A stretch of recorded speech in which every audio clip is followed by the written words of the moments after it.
commencement, Dieu créa les cieux et la terre.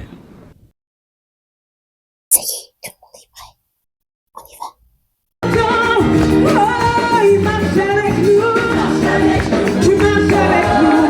Seigneur, tu marches avec nous. Merci, Seigneur. Chantons, il marche avec nous. Jésus marche avec nous. Oh, il marche avec nous. Merci, Seigneur. Merci, Seigneur Jésus. Merci, Seigneur Jésus, notre Sauveur. Merci, Seigneur Jésus. Merci, Seigneur. Merci, Seigneur Jésus. Oh, merci, Seigneur Jésus, notre Sauveur. Merci, Seigneur Jésus. Merci, Seigneur. Tu marches avec nous. Tu marches avec nous. Tu marches avec nous. Tu marches bien-aimé. Tu marches avec nous. Tu marches avec nous. Merci, merci. Que le Seigneur renouvelle tes forces, qu'il te donne encore fort. Alors, si on vous a demandé d'attendre à la fin, c'est parce qu'on devait nous entretenir avec vous. Tu as demandé à avoir Vanda comme épouse et il fallait qu'on cherche la face du Seigneur et qu'elle-même, elle aille devant le Seigneur. Et elle est revenue avec une réponse positive. La sœur a dit oui.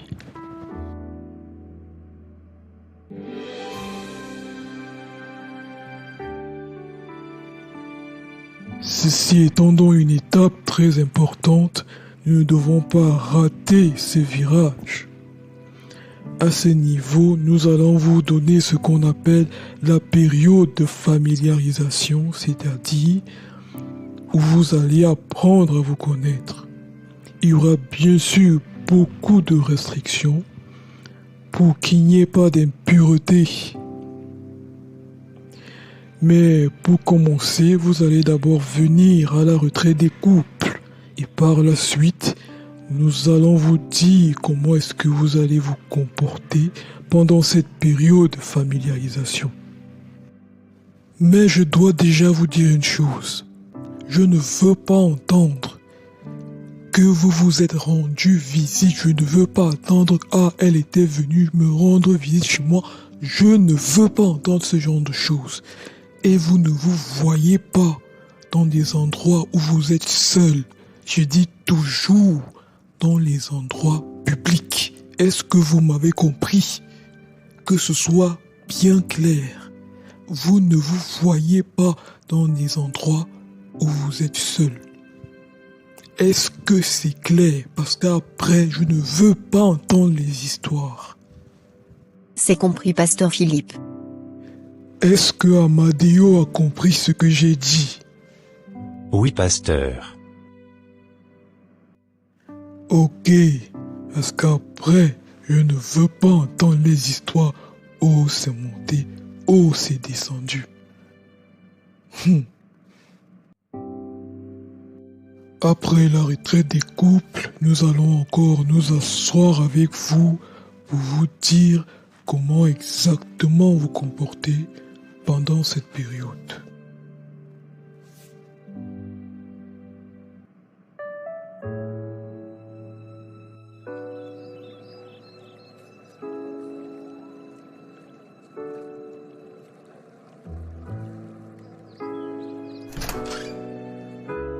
Michael, ça fait un moment que je t'attends. Qu'est-ce que tu fais là? J'ai besoin d'être un peu seul. Qu'est-ce que ça signifie? Tu as besoin d'être seul? Qu'est-ce que je suis censée comprendre? Rien d'autre en dehors du fait que j'ai envie d'être seul. Michael, je sais que c'est à cause de ce qui s'est passé tout à l'heure. Laisse-moi, je ne sais pas de quoi tu parles. Si, tu sais, écoute-moi Michael. Je sais que c'est à cause de ça. Je sais que c'est pour cette raison que tu prends tes distances. Je sais, tu ne vas pas me dire le contraire, Michael. Je sais, avoue-le une bonne fois pour toutes. Avoue-le. Et c'est pas comme si... tu avais totalement raison, Michael, c'est toi qui es parti. Laisse-moi, s'il te plaît, ne me prends pas la tête. J'ai pas besoin de ça en ce moment. Je t'ai dit que j'avais besoin d'être seul. Je ne sais pas de quoi tu me parles. S'il te plaît, est-ce que je peux juste avoir un peu d'air frais? C'est tout ce que je demande. Parce que je t'étouffe, Michael? Parce que je t'étouffe? Tu as besoin d'air frais? Franchement, tu penses que c'est comme ça qu'on va résoudre ce problème? Toi, dis-moi, comment on va le résoudre? Dis-moi. Comment on va résoudre ce problème? Je t'écoute. Non, Michael, plus besoin. Vu que tu veux ta tranquillité en mode c'est moi qui te gêne, c'est moi qui te dérange, je vais te donner ta tranquillité. Laisse-moi, tu n'as juste rien à dire. S'il te plaît, laisse-moi tranquille. Tu vois comment tu me parles? Ok, très bien. Je ne te veux pas dans ma chambre ce soir. Laisse-moi, s'il te plaît. Si tu cherches la bagarre, je suis la mauvaise personne. Apparemment, ta journée ne t'a pas assez fatigué.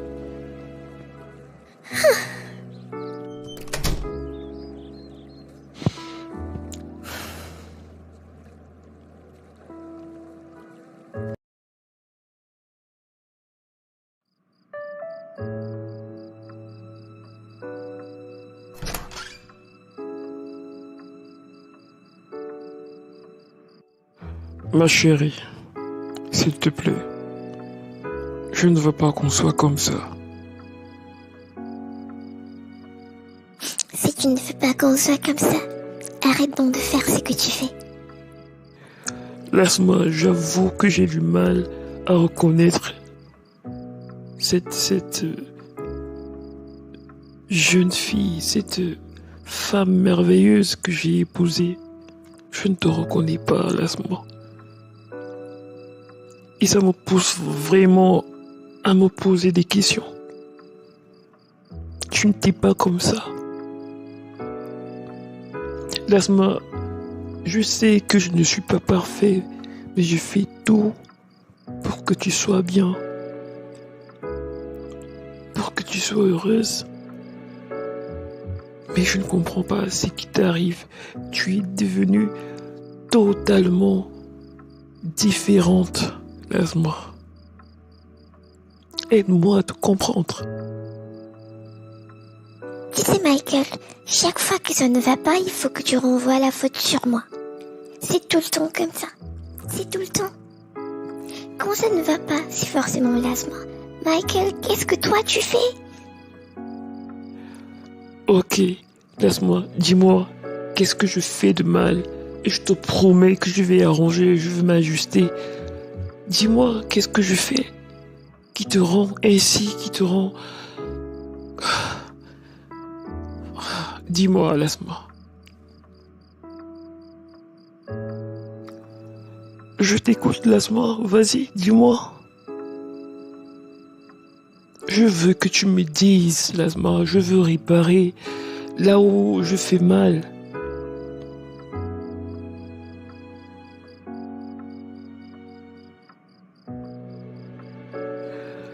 Oh Éternel, s'il te plaît, viens-nous en aide. Viens-nous en aide, Seigneur. Nous avons besoin d'être un foyer stable, un foyer où on trouve la vie, un foyer qui communique la vie de Dieu. Seigneur, s'il te plaît, rencontre notre véritable besoin. Je t'en prie. Au nom de Jésus-Christ. Amen. Bonne nuit, ma chérie. Je t'aime.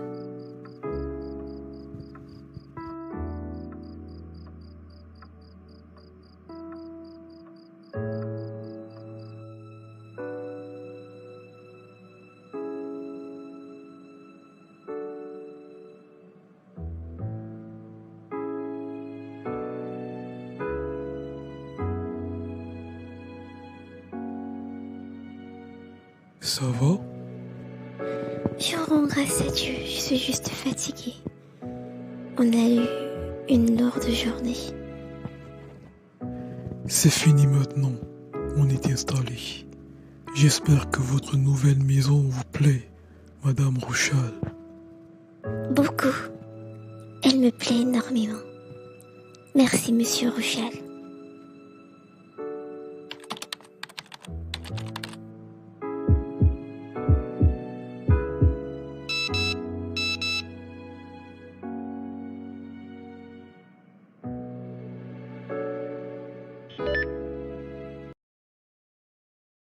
Et tu es censé finir à quelle heure à l'hôpital?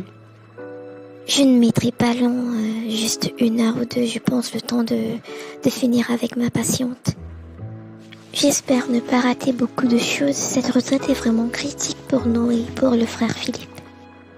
Bon, après, c'est pas comme si ça dépendait de toi. Tu n'as vraiment pas le choix. Allez, il faut que j'y aille. Je dois être à l'église à 9h30. On se dit à tout à l'heure. À tout à l'heure, Sullivan.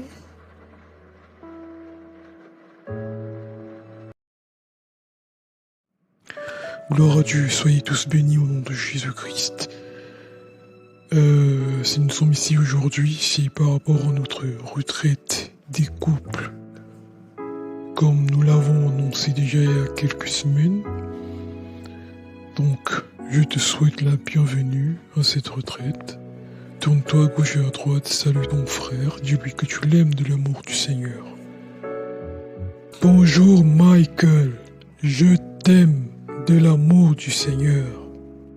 Bonjour frère Philippe, je t'aime de l'amour du Seigneur.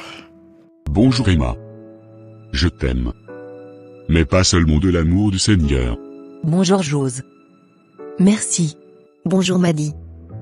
Bienvenue à la retraite et je t'aime de l'amour du Seigneur. Bonjour Vanda. Merci beaucoup. Bienvenue à la retraite. Je t'aime de l'amour du Seigneur. Bienvenue frère. Alors sans plus tarder, nous allons commencer. Bénissons le Seigneur pour cette retraite qui le mène à l'existence. Supplions le Seigneur d'accomplir tous ses desseins rattachés à cette retraite. Prions. Seigneur, nous te rendons grâce, nous te bénissons infiniment pour cette retraite que tu as amenée à l'existence. Seigneur, béni sois-tu parce que c'est toi qui appelles les choses qui ne sont pas comme si elles étaient. Et tu as voulu, Seigneur, que cette retraite se tienne. Seigneur, nous te bénissons, nous te rendons grâce, Seigneur, pour tous tes desseins rattachés à cette retraite. Oh Dieu, nous prions que ton règne vienne, Seigneur, que tu atteignes tes objectifs pendant cette retraite. Père éternel, tu connais, ô Éternel, les difficultés et la place qu'occupent les couples, Seigneur, dans ton œuvre. Éternel, nous prions, Éternel, afin que tu atteignes tes objectifs et que ton nom soit glorifié et que tu accomplisses tous tes desseins, Seigneur, attachés à cette retraite. Au nom de Jésus. Amen. Amen. Amen. Maintenant, supplions le Saint-Esprit de venir avec nous. Supplions le Seigneur de venir avec nous, de venir nous enseigner. Prions pour que le Saint-Esprit vienne avec nous, que le Saint-Esprit vienne enseigner au travers du pasteur. Prions pour que les cœurs soient disposés. Prions pour que les cœurs soient désireux de rencontrer Dieu, que les cœurs soient remplis d'attente. Prions le Saint-Esprit de se tenir avec nous. Prions. Seigneur Saint-Esprit, Esprit de vérité, Esprit de vie, nous prions de manière désespérée à toi. Viens rencontrer nos besoins pendant cette retraite. Viens. Ô Saint-Esprit, nous nous attendons à toi, pour nous enseigner, pour nous éclairer. Possède nos cœurs, Saint-Esprit, et transforme-nous pendant cette retraite au nom de Jésus-Christ. Amen. Amen. Gloire à Dieu. Maintenant, nous allons passer à la louange. Nous allons appeler notre équipe de louange pour nous donner quelques chants de louange. L'équipe de louange. Il m'a fait du bien. Oh, je chanterai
Nous bénissons le Seigneur pour ce moment de louange.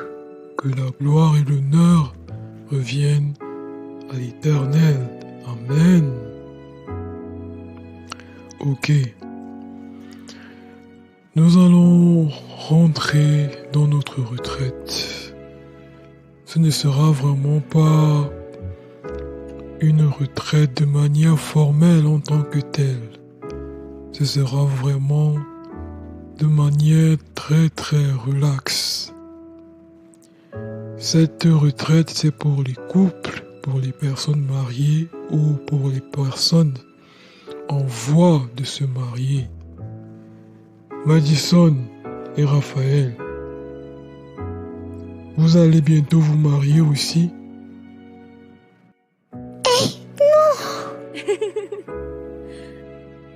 Nous sommes venus pour la chorale. Pasteur Philippe, ils sont venus pour l'équipe de louange, étant donné qu'il n'y a pas beaucoup de personnes. À la chorale, ils sont venus pour rendre ministère et je crois qu'après ça, ils vont partir. Ok, gloire à Dieu. Tout le monde est quasiment là. Pasto, où est ton épouse? Je ne la vois pas ici. Elle sera là d'un moment ou l'autre. Elle avait un patient à voir à l'hôpital. Ok. Bon, nous allons commencer. Nous allons parler de quelques pensées révolutionnaires sur le mariage. Beaucoup de personnes ont des pensées qui ne sont pas forcément bonnes ou qui ne viennent pas de Dieu sur le mariage. Donc aujourd'hui, ce sera comme une discussion, une exhortation. Ce sera vraiment ouvert. Si tu as des questions, tu peux les poser. Nous allons donc parler des quelques pensées révolutionnaires sur le mariage. Nous savons que le mariage est la première alliance instituée par Dieu.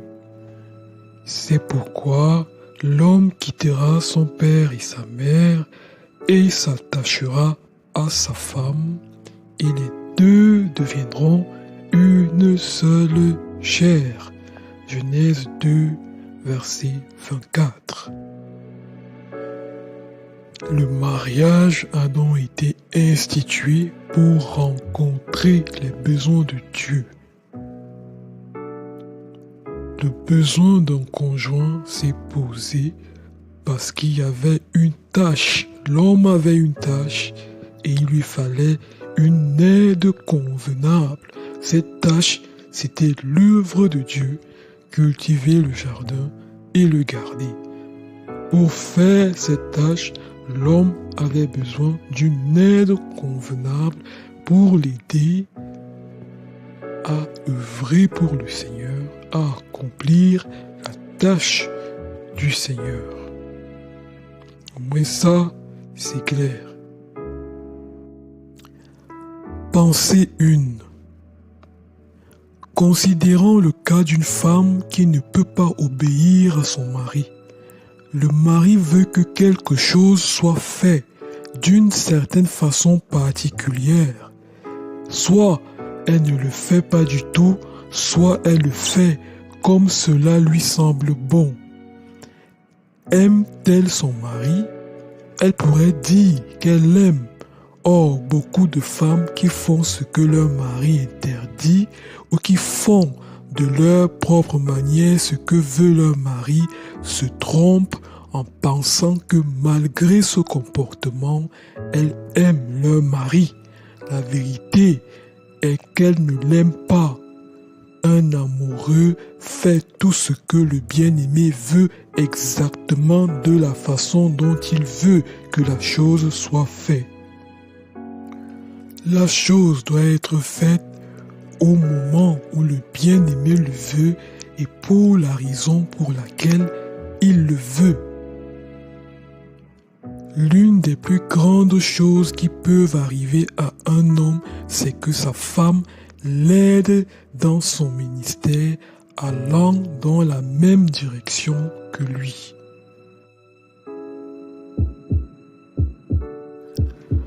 Un homme doit se demander quelles sont les faiblesses de sa femme, puis il doit chercher à aider sa femme à se racheter. 1 Corinthiens 1,4. Le corps de l'homme appartient à la femme et le corps de la femme appartient au mari. Par conséquent, si l'homme veut son corps 7 fois, elle le lui donne 7 fois et il en est de même pour la femme. La vie romantique doit se poursuivre tout le long de la vie. Il faut que ce soit une vie mielleuse qui ne s'arrête pas après la lune de miel. Chaque jour, l'homme devrait demander à sa femme ce qu'elle voudrait qu'il fasse pour lui faire plaisir. Cela doit être clair.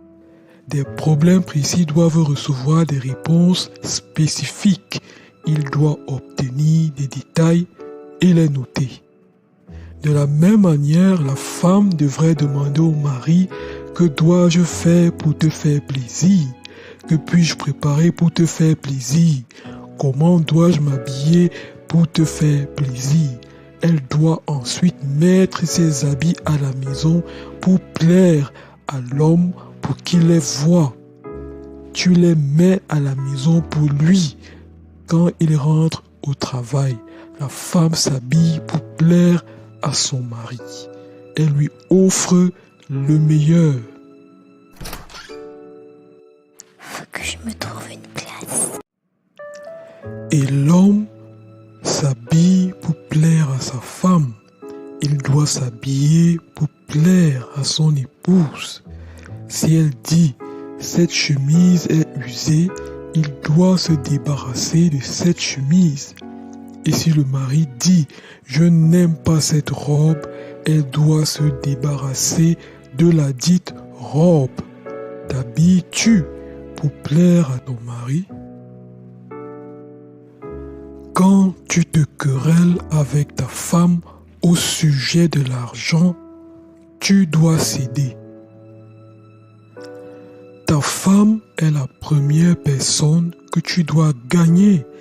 Si tu ne la gagnes pas, gagner toute autre personne est sans importance. Ne pas la gagner est éliminatoire. Une personne est ce qu'elle est à la maison. La vraie personne est à la maison. Monsieur, jeunes gens, une fille n'est pas telle que vous la voyez dans la rue. Elle est ce qu'elle est à la maison. Si je devais chercher une femme aujourd'hui, j'irais dans la maison où la fille vit pour voir la cuisine et les toilettes et chercher à comprendre si oui ou non elle est une fille chez elle. Tu dois aussi considérer ses relations dans la maison. Quelle relation entretient-elle avec le chef de famille ou avec la femme de la maison? Si elle n'est pas soumise, elle combattra ta mère quand celle-ci viendra vous rendre visite. Quelle relation a-t-elle avec les enfants de la maison? C'est ainsi qu'elle traitera ses propres enfants. Et si elle n'entretient aucune relation avec les gens vivants dans la maison, elle n'aura de relation avec personne dans votre maison, y compris toi. A-t-elle un grand frère? Comment le traite-t-elle? Si elle le méprise, elle te méprisera.